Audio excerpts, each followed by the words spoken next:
शक्तीपीठबाबत सरकारची भूमिका स्पष्ट होईपर्यंत पराचा कावळा करण्यात अर्थ नाही, असे विधान आमदार सदाभाऊ खोत यांनी केले आहे. सांगली कोल्हापूर जिल्ह्यातून शक्तीपीठ महामार्ग नक्की कुठून आणि कसा जाणार याबाबत राज्य सरकारकडून अद्याप अंतिम रूपरेषा जाहीर झालेली नाही. शिवाय शेतकऱ्यांना किती नुकसान भरपाई मिळणार याची स्पष्टता नसल्याचे आमदार खोत यांनी स्पष्ट केले आहे. तसेच जे विरोधक या प्रश्नांवरती राजकारण करत आहेत ते त्यांच्या वैयक्तिक कामासाठी रात्रीच्या 2-2 वाजता मुख्यमंत्र्यांना भेटतात. ते सुद्धा वर्षावर चोरून जात असतात आणि गावागावांमध्ये मात्र लोकांच्या भावना भडकवण्याचा प्रयत्न करतात, अशी टीका खोत यांनी नाव न घेता आमदार जयंत पाटलांवर केली आहे. ते सांगलीच्या ईश्वरपूरमध्ये बोलत होते. शक्तीपीठ महामार्ग हा सांगली कोल्हापूर जिल्ह्यामधून जात आहे.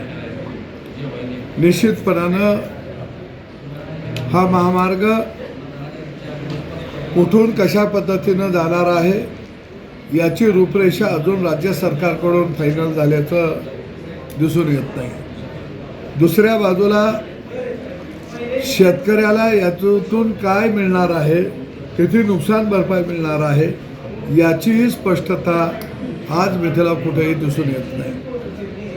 आणि म्हणून या सगळ्या बाबीची स्पष्टता आल्यानंतर निश्चितपणानं सरकार दरबारी बसून शेतकऱ्यांच्यावरती अन्याय होता कामा नये किंवा शेतकऱ्यावरती कोणत्याही प्रकारे आम्ही अन्याय होऊ देणार नाही.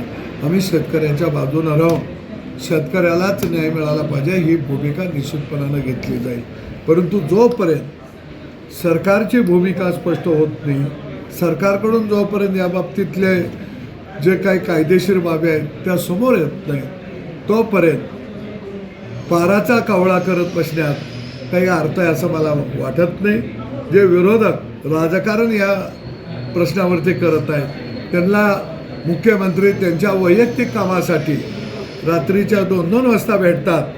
ते सुद्धा वर्षावर चोरून मुटकुळून त्या ठिकाणी जात असतात आणि गावागावामध्ये मात्र लोकांच्या भावना भडकवण्याचा प्रयत्न करतात. त्यांनाही माझं आव्हान आहे की तुम्ही मुख्यमंत्र्यांना पत्र दिलं तर निश्चितपणानं मुख्यमंत्री या प्रश्नावर सुद्धा मंत्रालयामध्ये बैठक लावतील. आणि म्हणून मला वाटतं की हा प्रश्न शेतकऱ्याला समन्वयातून शेतकऱ्यांच्याबरोबर चर्चा करून ज्यावेळी हा प्रश्न पुढे येईल त्यावेळी सोडवण्याच्यासाठी आम्ही निश्चितपणानं शेतकऱ्यांच्या पाठीशी आहोत आणि सरकारबरोबर आम्ही संवाद करू.